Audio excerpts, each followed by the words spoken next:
غواص كسر قواعد الغوص وقرر ينزل لوحده. تفتكر هيطلع سليم ولا ايه اللي حصل له؟ اسمع القصه. قال لي ما اقولش اسمه عشان مش عايز يذكر اسمه، بس عايز النصيحه توصل. انا عارف يا كيمو والله، بس عشان هيتسيح لك. خلص شغل على المركب وسحب معداته ونزل الميه لوحده.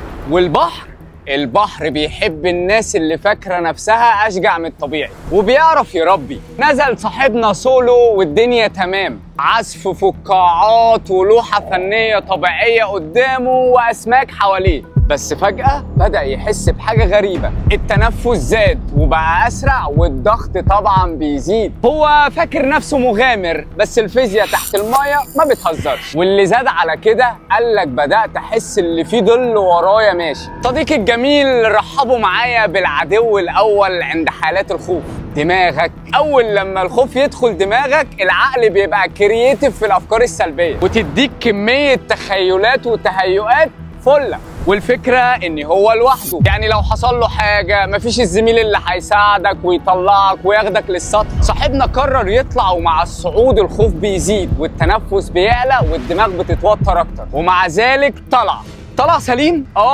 بس مش دايما البحر بيقف معاك، اتربى. مش قلتلك البحر بيربي؟ وهنا السؤال اللي يخلي اي غواص يراجع نفسه، تفتكر لو عملتها تاني هتطلع ولا البحر هيبقى ليه رأي تاني؟ لو جالك سكر اعماق او شد عضلي او الماسك اتكسر، وهل لما تتعدى قوانين الطبيعة كده احنا ابطال، ولا بتبقى تجربة والبحر بيكمل يومه عادي؟ اكتبوا لنا في التعليقات.